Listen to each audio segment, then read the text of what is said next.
ایک اور حدیث مبارکہ جو حضرت سیدنا انس بن مالک رضی اللہ تعالی عنہ نے روایت کی، مشہور حدیث مبارکہ ہے کہ ایک اعرابی نبی کریم صلی اللہ تعالی علیہ وآلہ وسلم کی بارگاہ میں حاضر ہوئے اور عرض کی کہ مت الساعہ، قیامت کب آئے گی؟ تو حضور علیہ الصلوۃ والسلام نے ارشاد فرمایا کہ تو نے اس کے لیے تیاری کیا کر رکھی ہے؟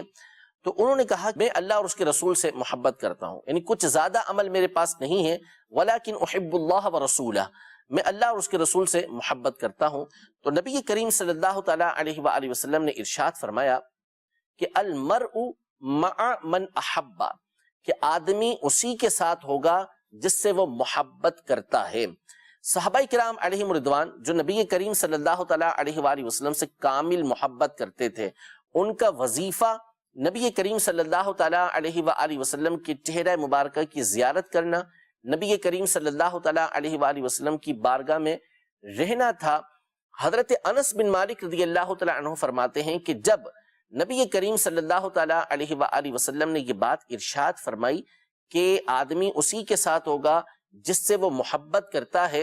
تو میں نے اسلام لانے کے بعد صحابہ کرام علیہم رضوان کو اس سے زیادہ خوش نہیں دیکھا، اس لیے کہ صحابہ کرام علیہم رضوان کو اس بات کا اطمینان اور تسلی ہو گئی کہ آج دنیا میں اللہ تبارک و تعالی نے ہمارے اوپر یہ انعام کیا ہے کہ ہم حضور علیہ الصلوۃ والسلام کی زیارت کر لیتے ہیں، آپ علیہ الصلوۃ والسلام کی صحبت کو اختیار کر لیتے ہیں۔ کل بروز قیامت جب جنت میں داخل ہو جائیں گے تو کیا نبی کریم صلی اللہ تعالی علیہ وآلہ وسلم کی رفاقت ملے گی، آپ علیہ الصلوۃ والسلام کی صحبت و زیارت ملے گی یا نہیں؟ جب ان کو پتہ چل گیا کہ جو حضور علیہ الصلوۃ والسلام سے محبت کرنے والا ہے وہ قیامت کے دن نبی کریم صلی اللہ تعالی علیہ وآلہ وسلم کے ساتھ ہی ہوگا، تو یہ تمام کے تمام چونکہ بے مثل و بے مثال نبی کریم صلی اللہ تعالی علیہ وآلہ وسلم سے محبت کیا کرتے تھے، اس لیے ان کو راحت نصیب ہو گئی، ان کو خوشی نصیب ہو گئی کہ کل بروز قیامت ہم نبی کریم صلی اللہ تعالی علیہ وآلہ وسلم کے